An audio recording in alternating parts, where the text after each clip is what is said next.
Hi, Gabrielle here, walking day 43. The blog was called Suppress Me Down, Please, I'm Afraid. Within the self-forgiveness, it was based on how I've always existed in my world, in my life, within a point of suppressing myself and using that suppression within myself as an escape and a point of hiding my walking into fears and facing people in my world, facing myself in my world, facing responsibilities, facing being vulnerable in my world. I really feared being vulnerable, and I didn't really trust people in my world, so I just kind of never allowed myself to be too open or too out there for anyone to really be able to see me and get close enough to hurt me, because I was fearing getting hurt, especially like emotionally hurt.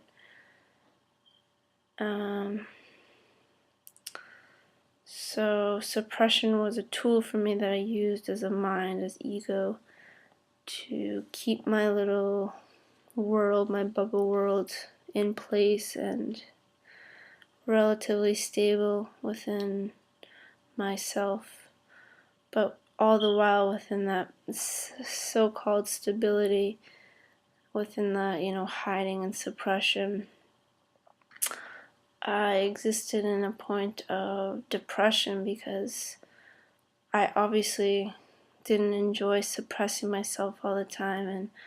not being able to express myself and be open with other people and,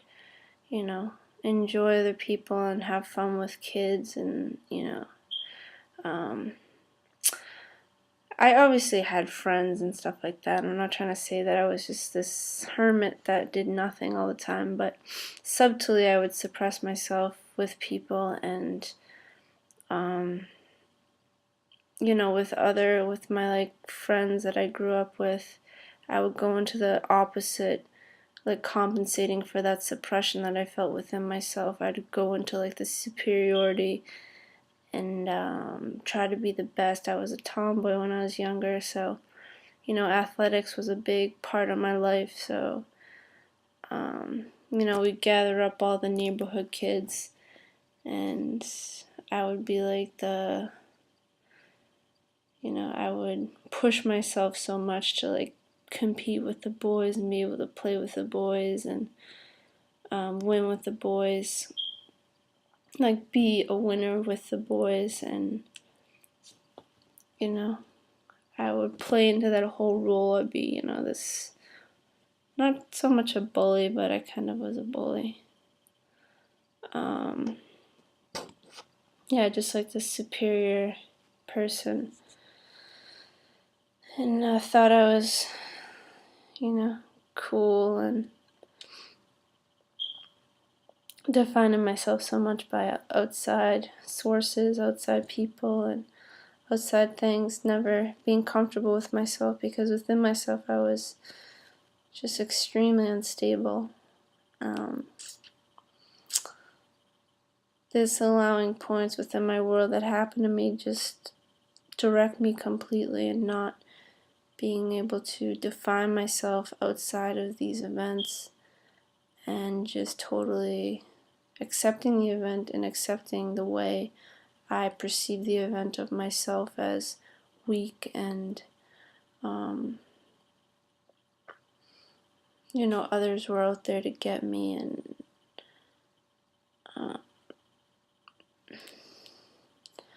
I needed to become this person who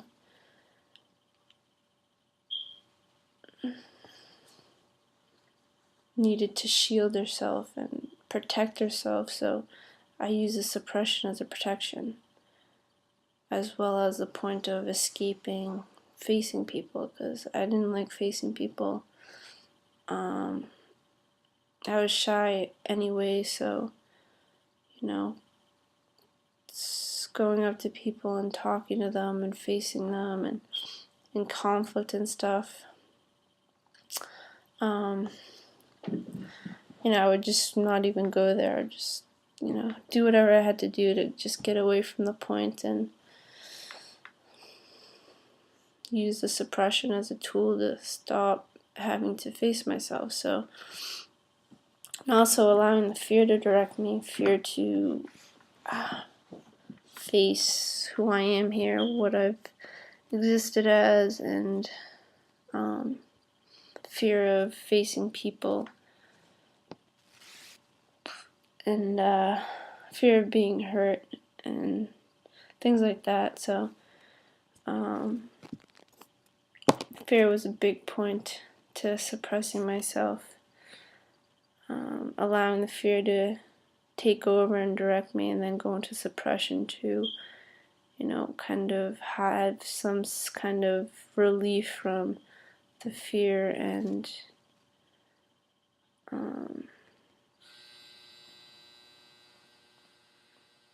gain some kind of stability within myself. But really it wasn't stability, it was just suppressing everything into myself and just not expressing myself, not allowing myself to deal with what's going on within myself, and just hold it within myself and suppress everything, and, you know, never deal with anything. So, you know, I've walked some like DIP, Destiny process assignments and mind constructs, not many mind constructs, but some, and I have a hard time remembering when I was younger, and like some memories I have, but like remembering things when I was as a child, because I just suppressed so much stuff. It's interesting. But there's obviously tools to help you, you know, bring childhood memories back. And,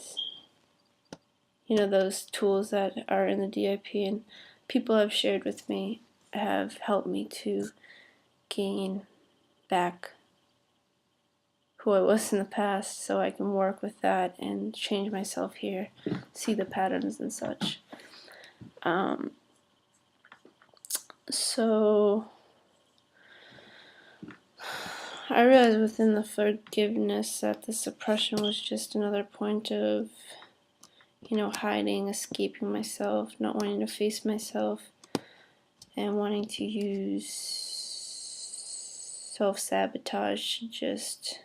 giving myself into self-sabotage, and just allowing the fear and, you know, not wanting to take responsibility, not wanting to face myself, just have that take over and just live this up and down,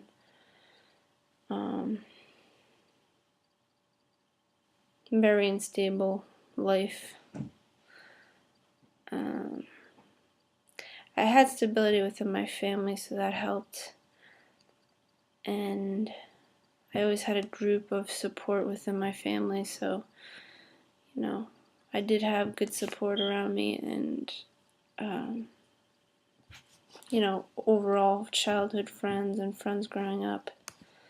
But I allowed points within my world that happened to me, you know, totally direct me and take me over, and it just defined who I was to like a completeness. Like I totally, because I have this point of perfection within myself where if I'm so extreme within it, if I'm not totally perfect within myself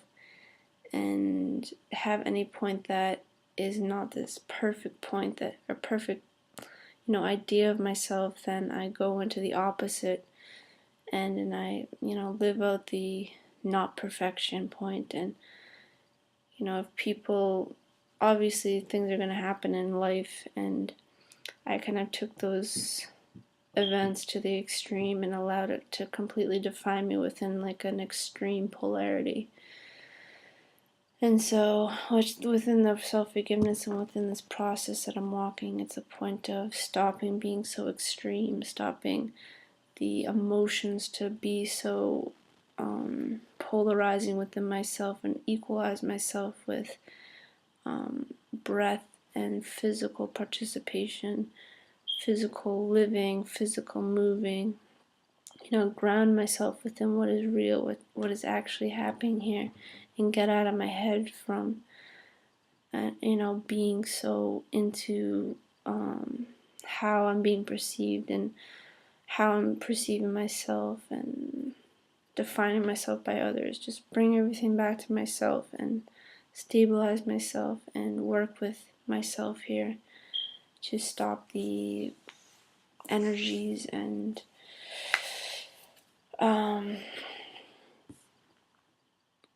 life events direct me. Just walk with life,